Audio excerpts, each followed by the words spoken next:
There we go. All right, so today we're going to just cover three things, but it's going to take, without doubt, the full hour and longer.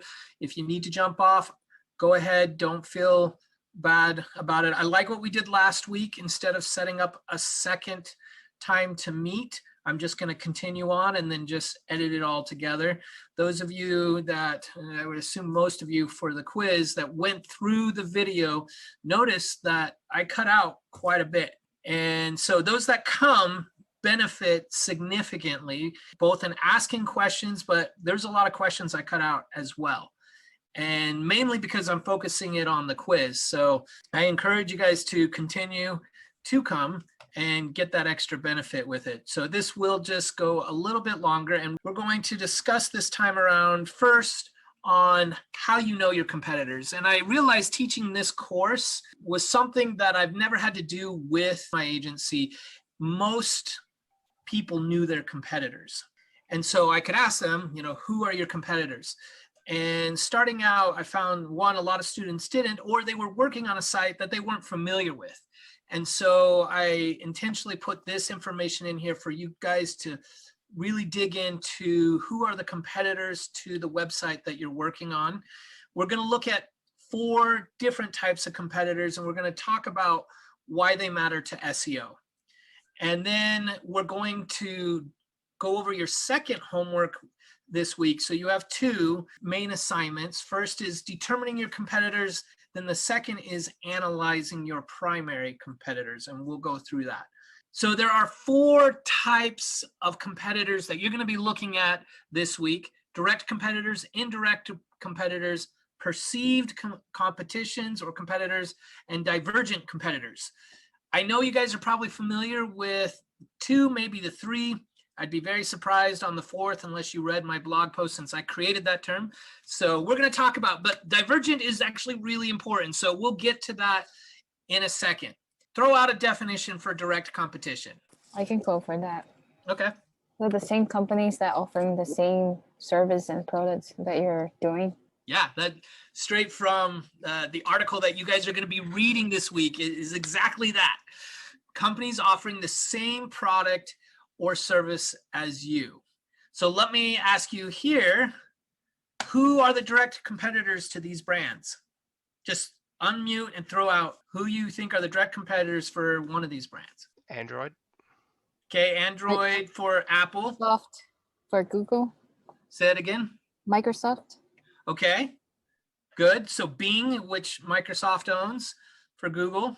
And even like if you look at Google Docs, Microsoft Office would, because all 4 of these brands, these are the mega brands. They don't just have one little product or service. They've got hundreds of them. Okay, so we got Google covered, we got Apple. What about Facebook and Amazon? Will eBay be the competitor for Amazon? Not necessarily. eBay would be another one of the categories, and we'll hit it when we do it because it's dealing with bidding. Now, you could argue saying you can just buy on eBay, but that's not the purpose of eBay. You are bidding on it. So what would be another one with Amazon? Alibaba. Alibaba? No, because they fall in Taffy's category of eBay, mainly because they're focusing on sending stuff from China. They are a type of competitor, but they are not a direct competitor. Walmart.com. Yes, that is correct. A direct competitor, Target.com. All the big retail box companies that sell online are direct competitors, as well as just about anyone that has the e-commerce in the different segments of Amazon. They're going to be a competitor, and in that area, direct competitor. They may not cover across all of their market segments that they're going after, but they are still a competitor. Good. Facebook. Snapchat.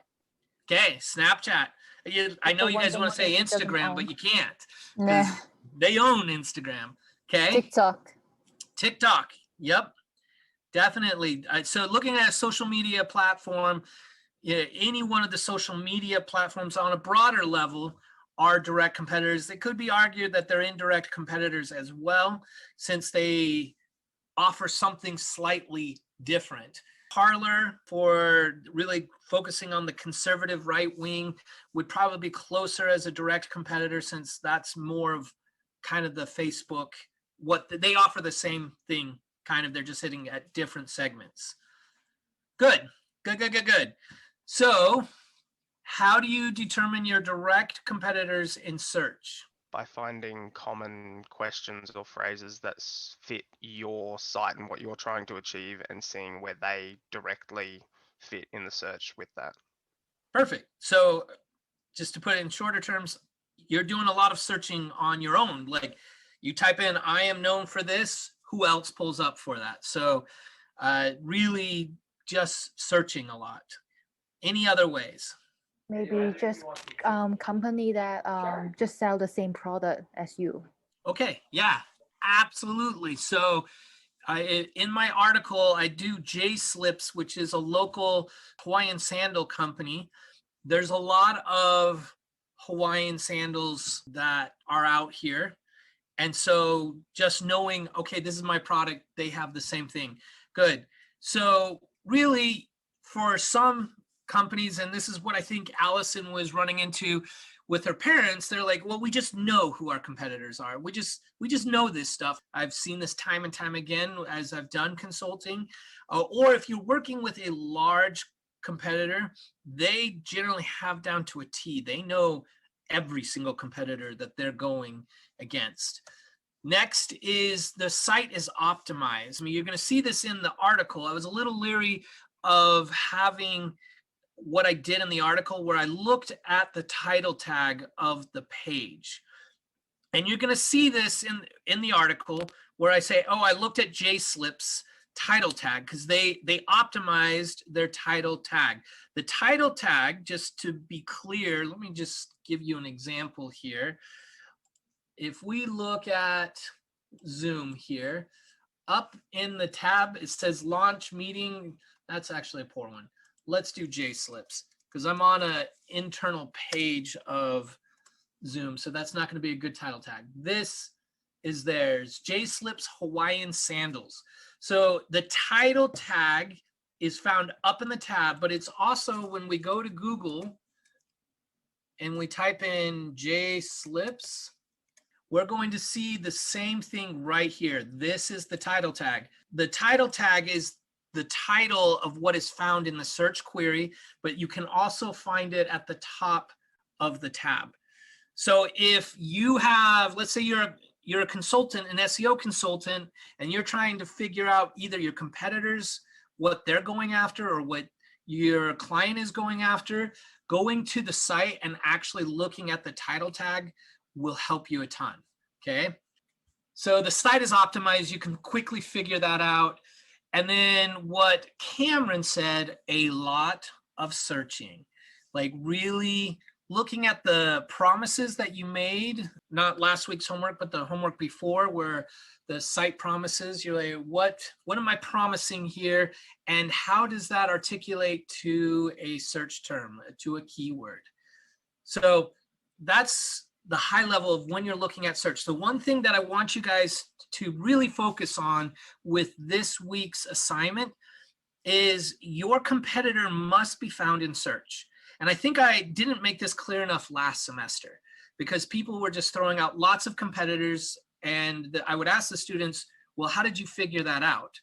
And they're like, well, I talked to the client and this is who they said they were, but they weren't doing a search to confirm that.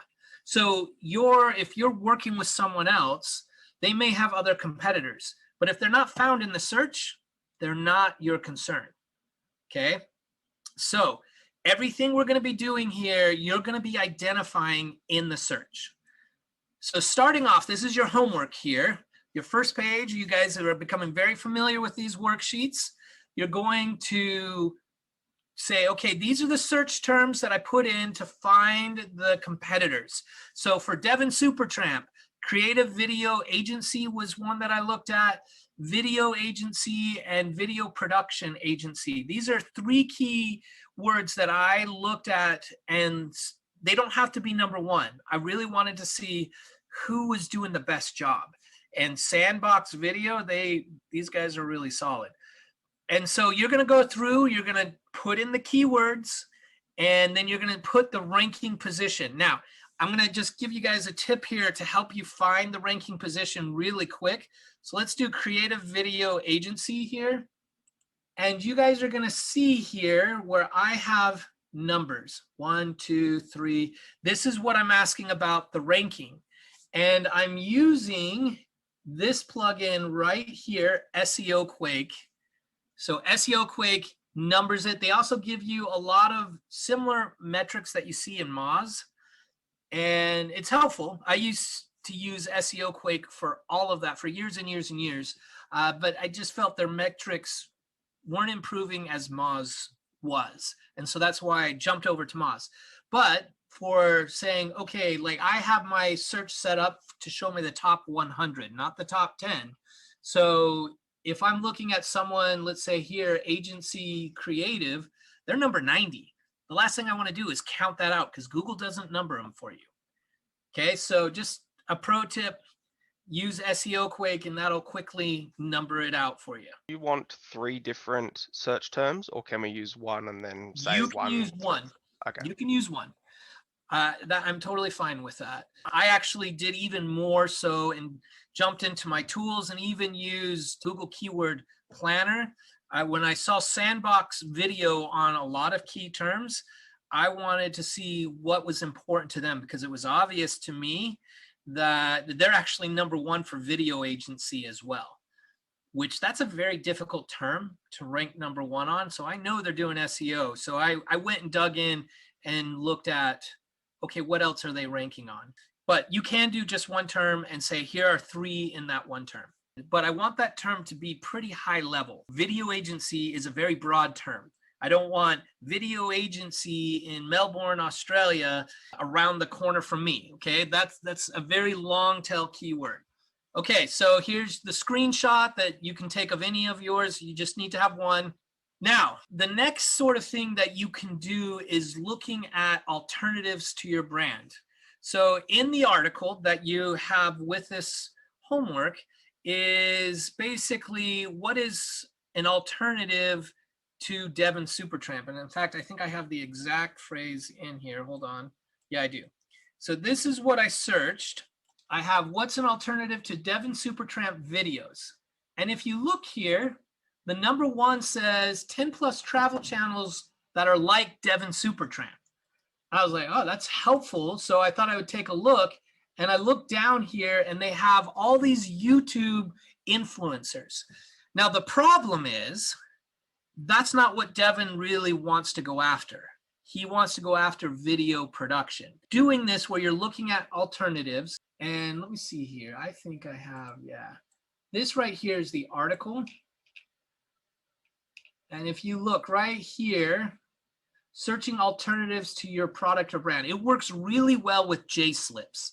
So J-Slips, I did, what's an alternative to J-Slips double strap sandals? So I took their product and it gave me 5 other companies that were selling similar but different. So direct competitors. But with Devon, I was like, I can't find really anything that was helpful. But I still want you to do a search to say, okay, what are the alternatives to what I have?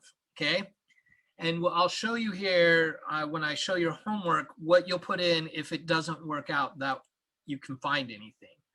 Okay. So you're going to put in a search to look at what other alternatives are out there to what you have.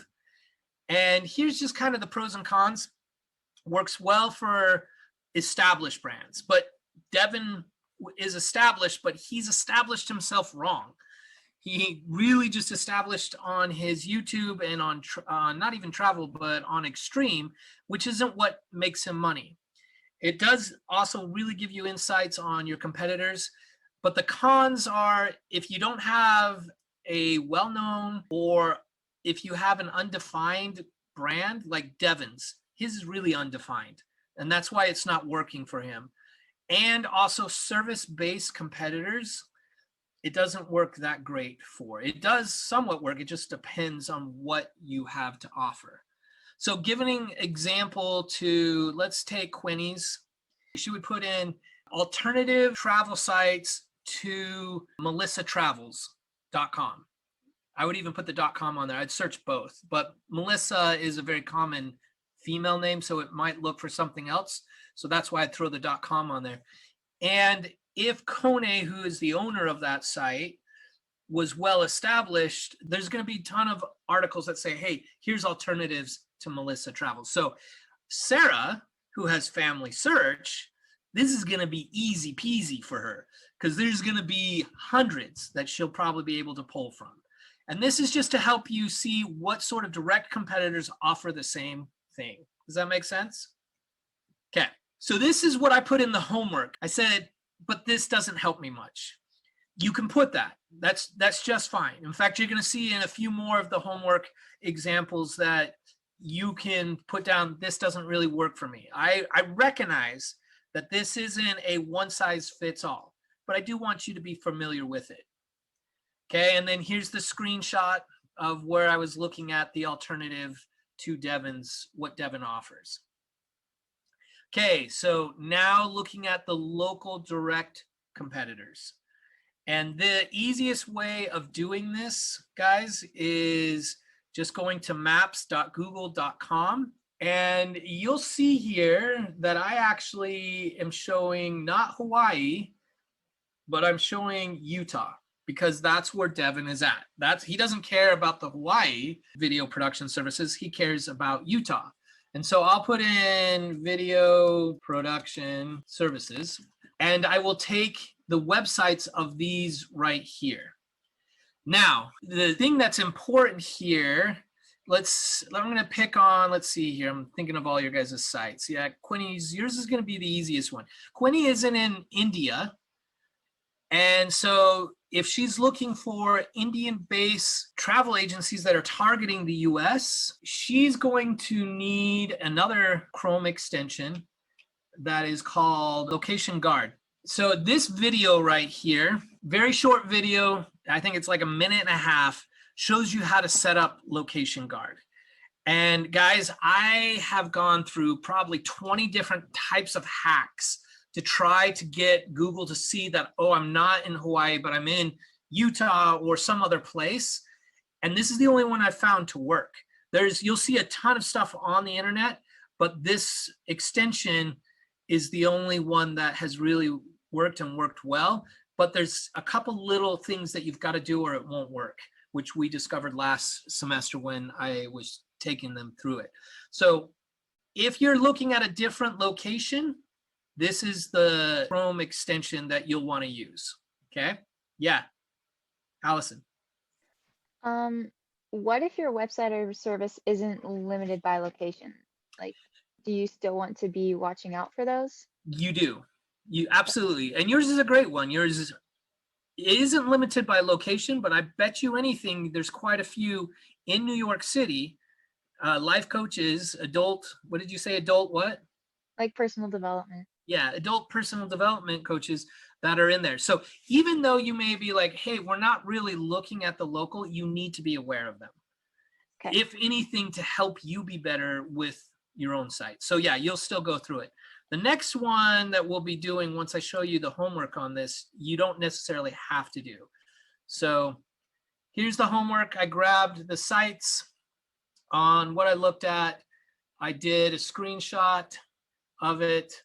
Now, the next one is your e-commerce. This is where you don't have to do it if you're not selling it.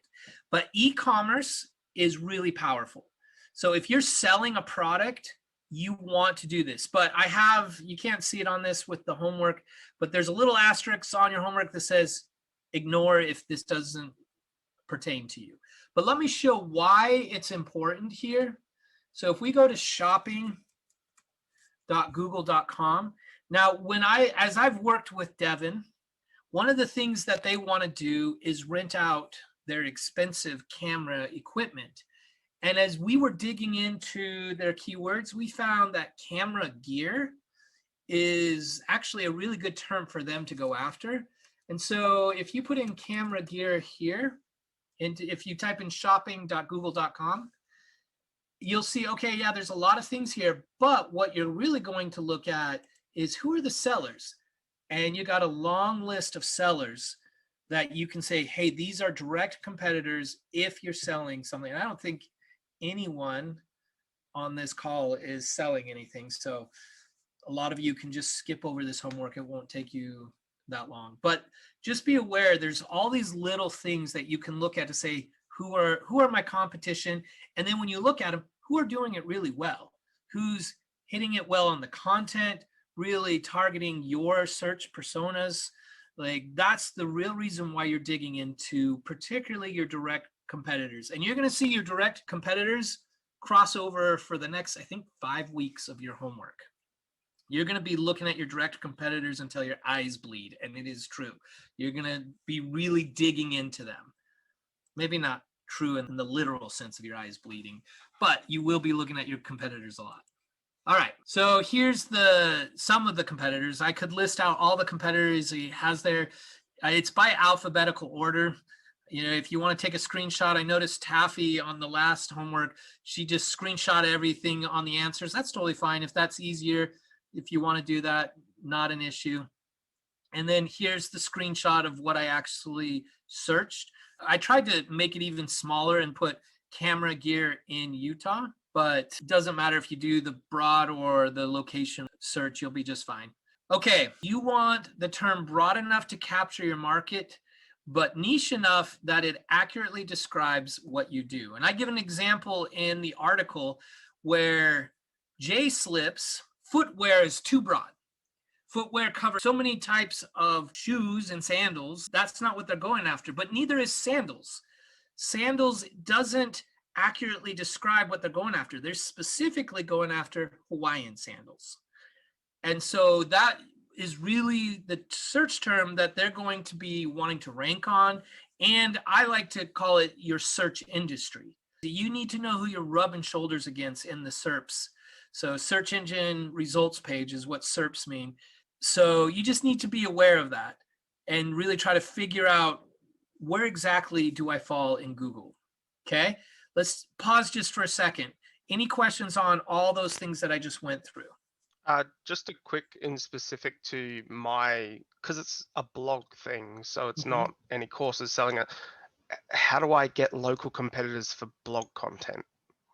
Like Not that's necessarily, very just they're targeting your same search personas.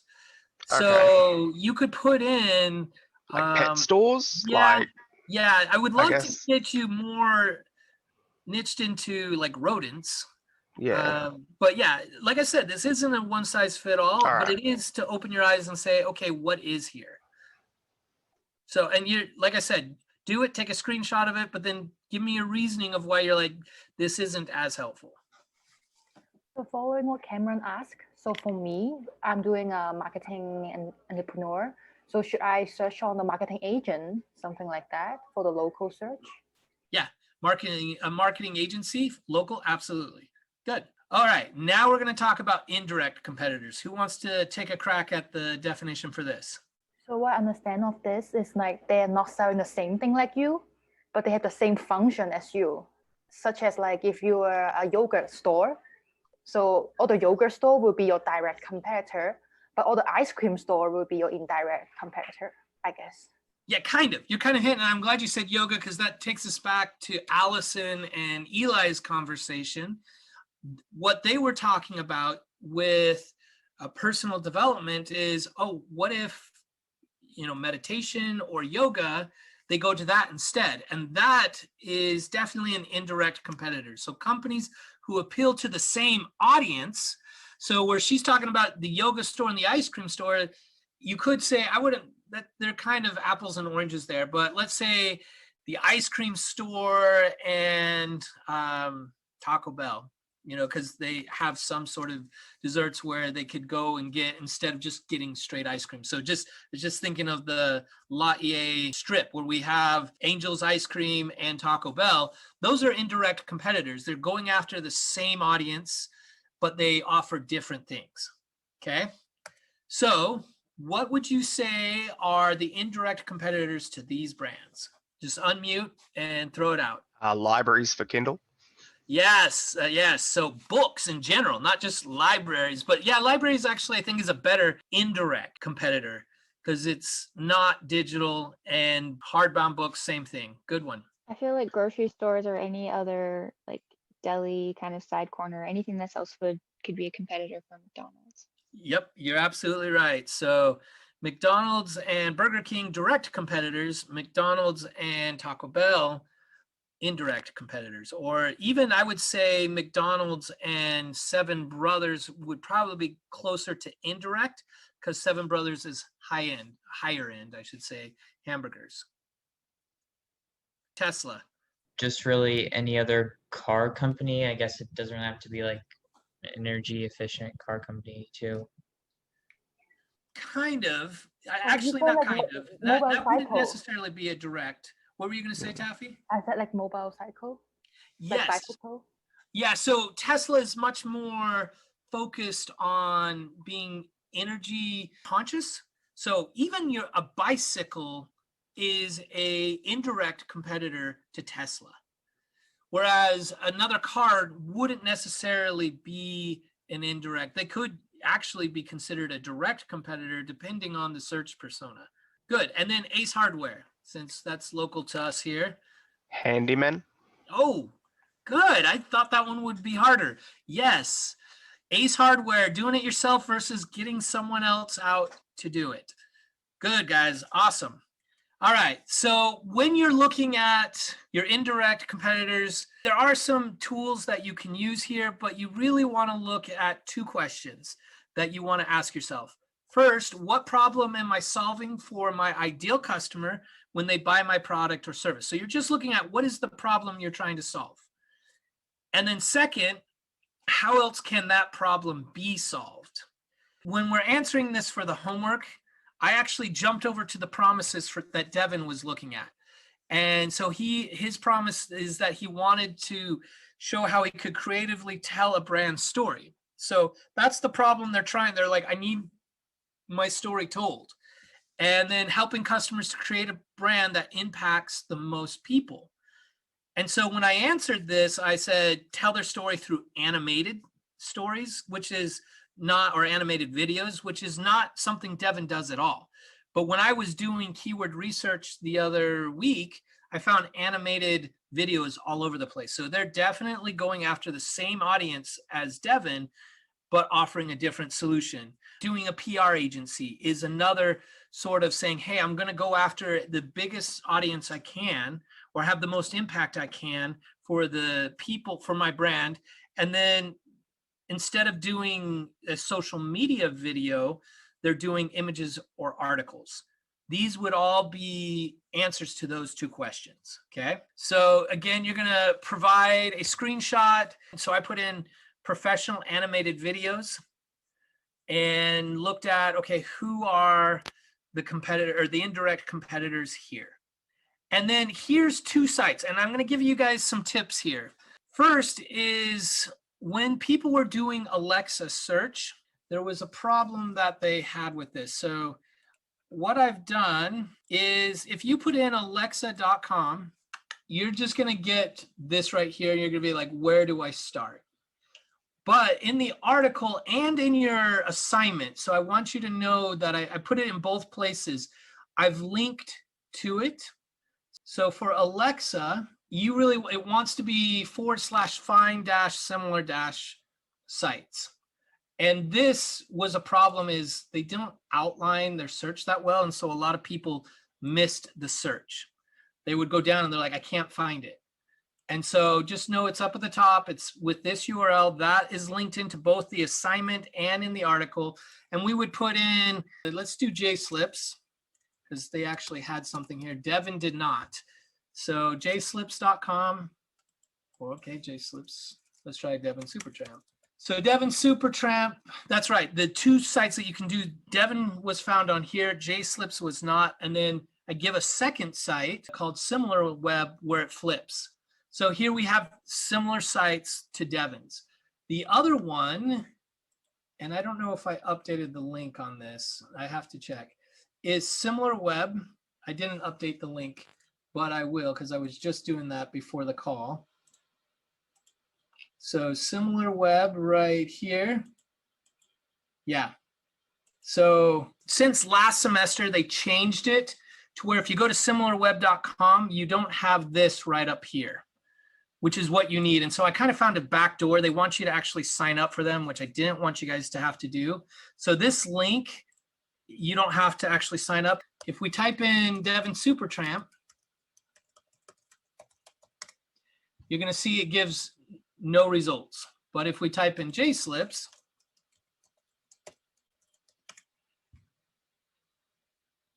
you'll see it gives no results. Last semester, it actually gave results. So anyway, that's okay. If it doesn't give results, I just want you to be aware of these tools that can show you additional ways of finding different sites. Go ahead, Allison. So I actually tested both of these websites out before I got on the call, and I saw in the article that you like give the tip of if nothing comes up, try searching a competitor website and see what comes up for that. And when I did that, a bunch of websites about like math and engineering came up. Yeah. Is that the information I should input, or should I just keep searching until I feel like I'm actually finding a pool of information that's relevant? Correct. That's the thing that we learned with Google when we did the Google Keyword Planner. It showed stuff that, hey, this wasn't as relevant. What I do when I do run into that, I look for, are there any of these sites that they're listing out that do relate? And then if not, I put in another one.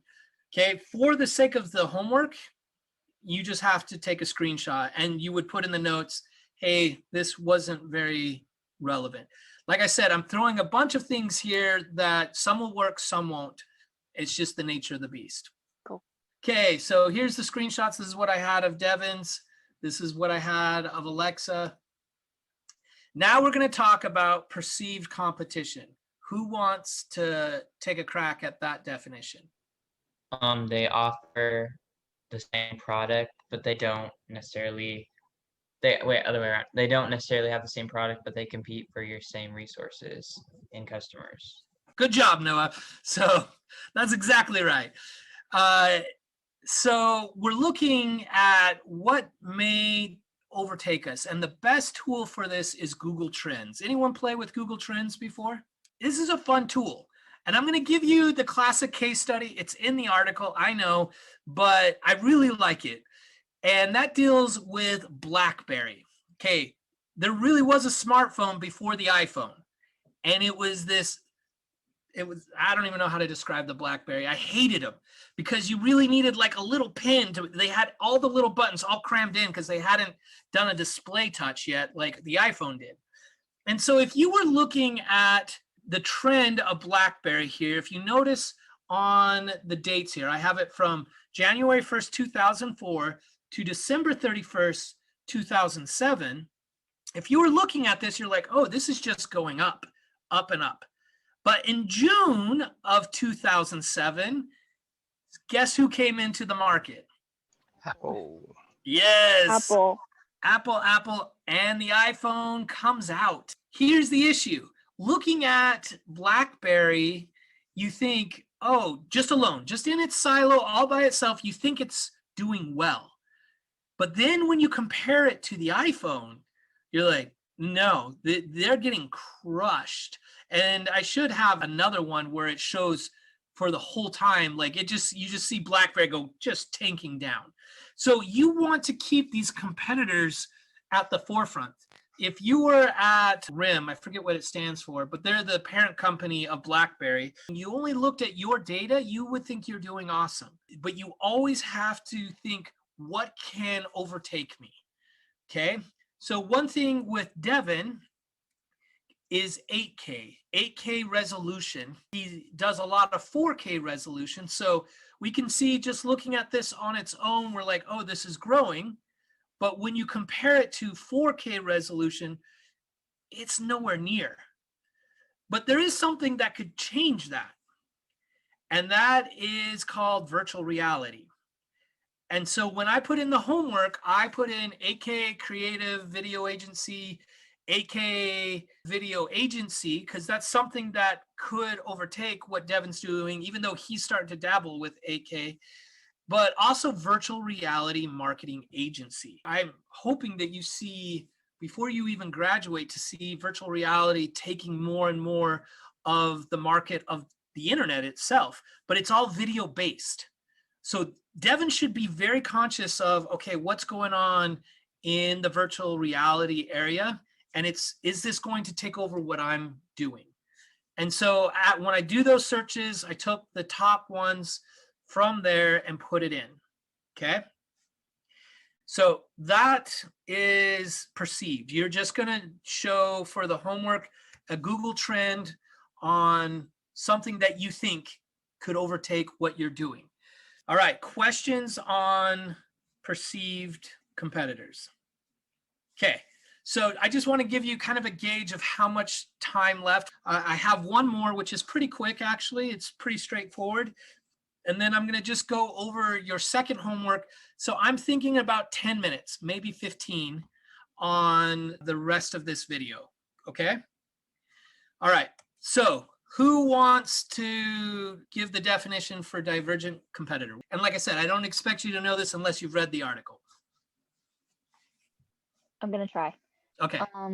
Is it like anything that can show up in the search engine that's not you? Yes, that is exactly 100% correct.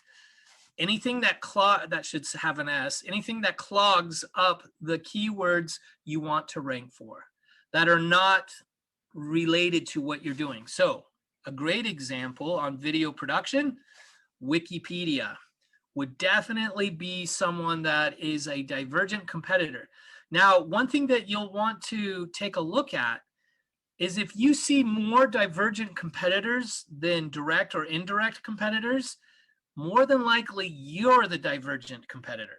So we see on here, we see Wikipedia, UpCity, 99 Designs, Indeed, the top 4 are so just random that this is probably too broad of a keyword for something Devin goes after. Now, we also see Lone Peak Productions, which is a Utah-based production company, Production Hub. So we do have it in the mix, but definitely make sure there's not a lot of divergent competitors, because if it is, then it's probably a bad keyword that you don't want to go after, because Google is saying, we don't know what the search intent is here, okay?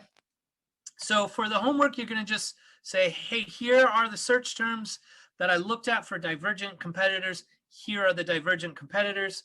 Here's the screenshot. And this is the last screen. This next screen is the last screen of your homework. You're going to take all that information and compile it here. So all the direct competitors, indirect, perceived, and divergent. Okay, and just kind of give you a good grasp of what you're up against, who's on the horizon, you know, who you should be considering, and then you're done. Make sense? Questions about this? Okay, I will tell you, much easier than last week's homework. I mean, last week, I know you probably felt like you were at a $10 an hour job doing data entry as you were putting in all that information. But when I did this, less than an hour to get it all done. It's not going to take you a lot of time to just go through it, but I do think this video will help you just understand exactly what's being asked. So you might be toggling back and forth between the video and the article that's been written on this and the homework. Okay, the second homework is really to get us going for what you guys are going to see in the next coming weeks here, okay? And this here, putting in the link, for your second homework, once you've done all your competitors, now you're going to put them in here. So you're going to take that last screen and you're going to put it in here, and you're going to put in the domain authority with Mozbar, okay? And then what you're going to do is you're going to create what I call a baseline. These 2 tabs are the only tabs that you're going to be working on for the homework. This is for the coming weeks, okay? So your competitors, you'll put in here, you'll go get their domain strength, and then you're going to take 5 of your top direct competitors, and you're going to put it in competitor 1, 2, 3, and then you have your website, and now you're going to go through a ton of tools, okay? The very first thing you're going to do is you're going to go to Google.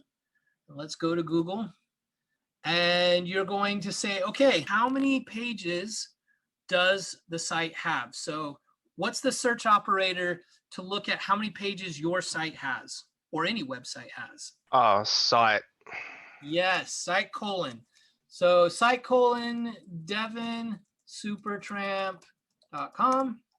And we see right here, Google has found 22 pages. You would take that and you would put it in your site. And then you would take competitor 1 and do the same thing. Competitor 2, same thing. I will tell you, when I did this for JSlips, but I changed it up a little bit, and that's why I don't have the information here. It took me about an hour and a half. So you look for the homework this week, about 2.5 hours of doing these sheets here. So next, domain authority. You guys are familiar, Mozbar for that. And page authority, spam score. Again, this is going to be stuff that you already have for your own, but you now are going to do it for your competitors. Okay, now the links you already have as well. That's when we're looking at where it shows the links. So some of the stuff you're going to find here. So link metrics here, we're seeing with, okay, let's jump over to link metrics. Total links is 255. So now we're going to dig in a little bit into what is under this little spyglass. Okay, so if we look at with your homework, you're going to grab the links and then the page speed of the home page. So the home page gets 5.4, and you're just looking at the home page for right now. There's a tool that lets you look at the page speed for the whole website, like all the different pages, which is good because Devin, I think he has one of his pages has like 30 seconds to load. You want to identify those and get those fixed, but we're just right now looking at the home page. So that's where you're going to get the page speed. The Google page speed here, you're just going to put in your name, Devin Supertramp. Doesn't matter if it's uppercase or lowercase. This is an actual Google tool to say, yes, this is good, or no, this is bad. And it'll also show you that for mobile and desktop. So if we'll take a little bit, not too long. And then mobile friendly, this is another Google tool where we can type in Devin.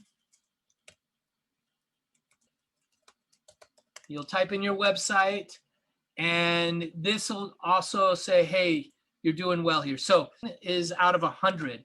So for Devin's mobile, he's not doing so hot, which if we saw with Facebook Insights last week, we know that a lot of the people that are coming to a site are on mobile. Desktop, he's at 46. So notice here, right there is mobile, right there is desktop. You're wanting those two scores. And then here it says, okay, the page is mobile friendly. So you'll put in 16 here, 46 here. Yes, it's mobile friendly. Who is you can look at anyone who has purchased a domain. And what we're looking at here is the domain age, because the domain age actually plays a significant role in SEO. The older your domain is, your website, it is easier to rank. It adds into that page authority and domain authority. So if we put in devinsupertramp.com and we go right here, it says that it was registered on October 19th, 2011. So that's the date you're going to put into here. This final one, because the other ones are manual, is you're going to go to archive.org and you're going to type in the domain, and you're going to have into the Wayback Machine here. This is a cool tool because what happens is the Internet Archive goes and scrapes the whole internet. What it does is then it will show you what the site looked like back in 2013. So we can see, even though he purchased the domain in 2011, he didn't have anything on the domain until 2013. And so we're going to just take a look here at what he had. And one of the things you're looking for here is, was this a repurposed site? So it's not an uncommon black hat technique to buy a very powerful website and then repurpose it for whatever you want. And we can see it has the same logo. He has some of his stuff on here. It's not a repurposed one, but you're specifically trying to understand what are they doing here. Really cool tool. If you want to see what a BYU Hawaii looked like back when I was applying for college, it looks very different than what you guys see now. But the main purpose is to say, is my competitor doing black hat? So you'll put in right here, domain visibility. Generally, you'll put in oldest date in there, and is it repurposed? So I would put in here, let's put in 2013. I think it was November that we saw it. So you would put the actual date, and then I would say not repurposed. That means it's the original site. So those are the two things that we're looking for there, the date and is this an original one? If you just see a landing page, that's fine. But you'll want to just say, okay, why are they doing so well? Is it because they have strong domain or page authority, or is it because it's old? These are all metrics you're looking at. The last two things you're going to consider is, do they have an active blog? And one thing you want to consider, different industries title blogs different things. So we learned in the musician industry, it was news. News was just their blog component. So you'll jump to your competitor sites. Devin, you would put no. Devin doesn't have a blog on his site. We would look at his competitors and just go to their homepage. So one of his competitors is Spin Creative Group. And you're just going to look up here. So probably hello is probably their blog. I know that's reaching out to them, maybe thinking. Back in the day, we called this mystery meat navigation, when you have no idea what like thinking means. So they do. This is their blog here. Okay, if you're looking around, oftentimes if you do Command F, if you're on a Mac, or Control F on a PC, you can just type in blog up there and it'll search the page. Okay, that's important to see just what they're doing. These guys in particular are focusing heavily on content. And it's important that Devin knows that, since he's going to be competing on the same terms with them. And then finally, we're looking at, is this a secure site? So there's several ways you can do that. Going back to Spin Creative, we can see there's a padlock up here. If you click into it, if it has an S at the end of the HTTP, that stands for secure. And that means that this is a secure site. That is a metric of Google's in ranking. So if you see a site that doesn't have the S, it's not secure, and it's going to be harder to rank. Another way is with Moz. You can also, it'll tell you if it's secure as well. So, and let's see. And then the other thing with Moz, notice there is a scroll bar down here.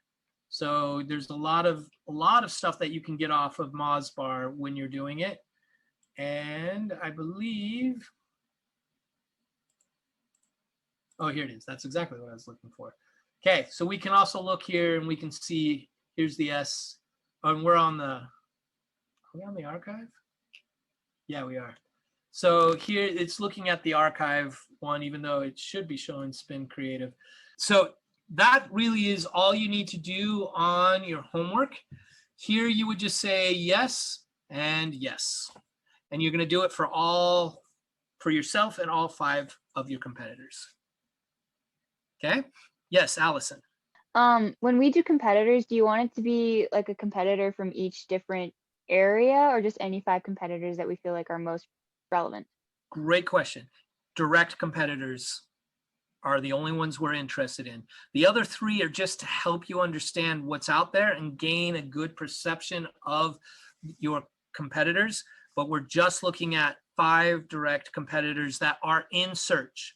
I don't care if they are even next door to you in the real world. If they're not in the search, you guys don't care about them. Okay, thank you. Yeah, and thanks for that clarification. That's very helpful. Any other questions? I just was wondering more about the page speed. Like, does Google use that to rank people? If it's like really slow, they put them down, or is it more just because you want people to stay on your site? It's both. So there's so many studies that show that if you have a long page speed, or it takes a long time for the page to load, a long page load, that people bounce. I think it's after 2 seconds or maybe 3 seconds. Oh no, it's 3.5 seconds. People bounce off. Google has said it is a ranking metric, but as we in SEO have tested, it's kind of a mixed bag. Sometimes they have it in their ranking factors. Other times they don't. But yet, regardless, it's one of the few ranking metrics Google has said, hey, we are ranking your site off of site speed. And true to form with Google, they're not always honest exactly how they do that. So I would just take them for face value and make sure my site is doing well. Great question, Noah. Thank you. So feel free to jump off, and anyone that wants to ask questions can stay on.